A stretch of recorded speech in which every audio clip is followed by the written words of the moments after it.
It was filled with sadness and hope. It was filled with fear and courage.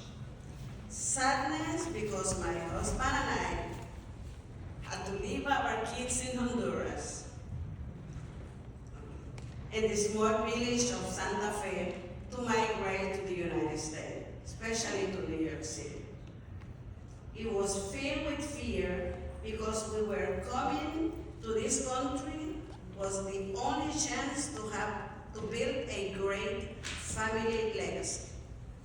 It was filled with fear because we were coming to a new place and did not know even the language. We did not know how to navigate in this country. It was filled with courage because my mother told me, and she taught me courage.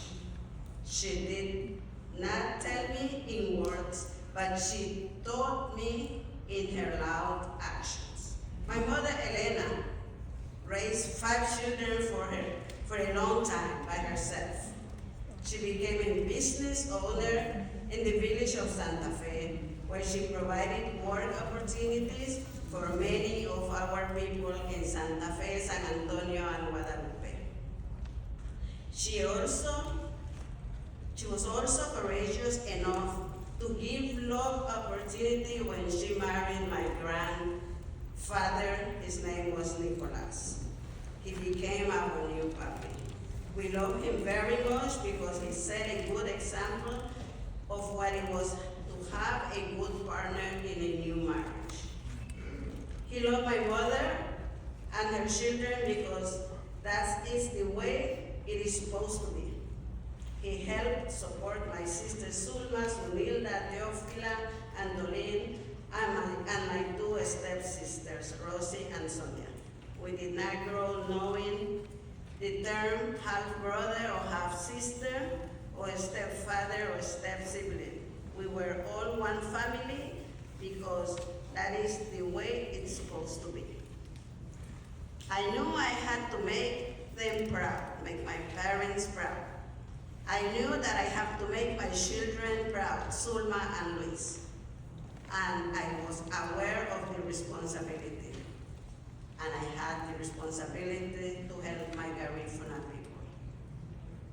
I was very happy when I got this call from Ms. Rosemary Jenkins, and I was going to be recognized here today, for which I said thank you so much.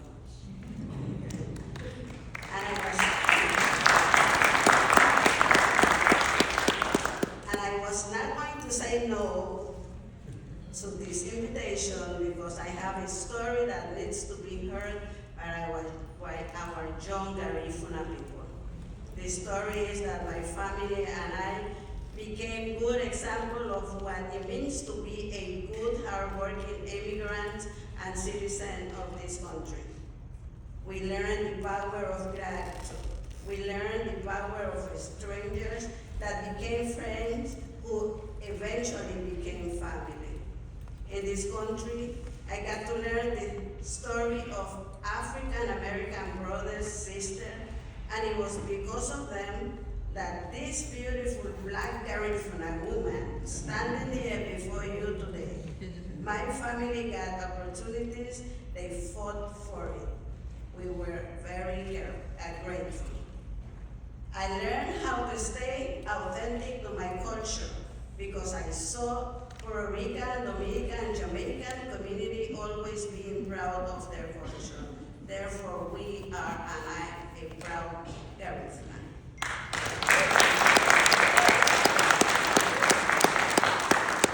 I also got to learn the power of education and educating our children.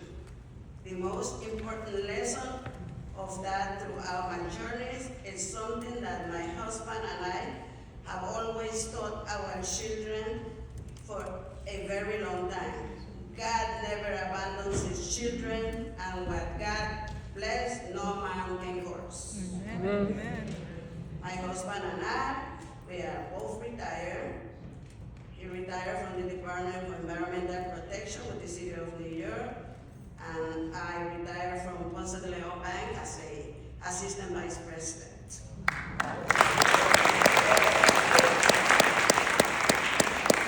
And will become college graduate in this country. Starting all over again, coming from Honduras. We have two wonderful children, both college graduates, both successful. Sulma Arzu Brown, my daughter, and my son Luis Armando. He wasn't able to be here today.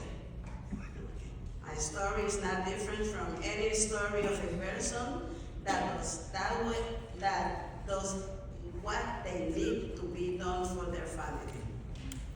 And for this reason, today, I thank Council Speaker Julie Menin, Council Member Amanda Farías, Crystal Hudson, and Justin Sanchez, and your leader, Sean Abreu, and your whip, Camila Hanks, Council Members, Gail Brewer, Altia Steven, Shirley Adibon, Els Encarnacion, Jennifer Gutierrez, Rita Joseph, Darling Mill, and Susan Swan, and especially Ms. Rosemary Jenkins Ordonez. My husband Armando and I came this morning from Honduras just to receive this.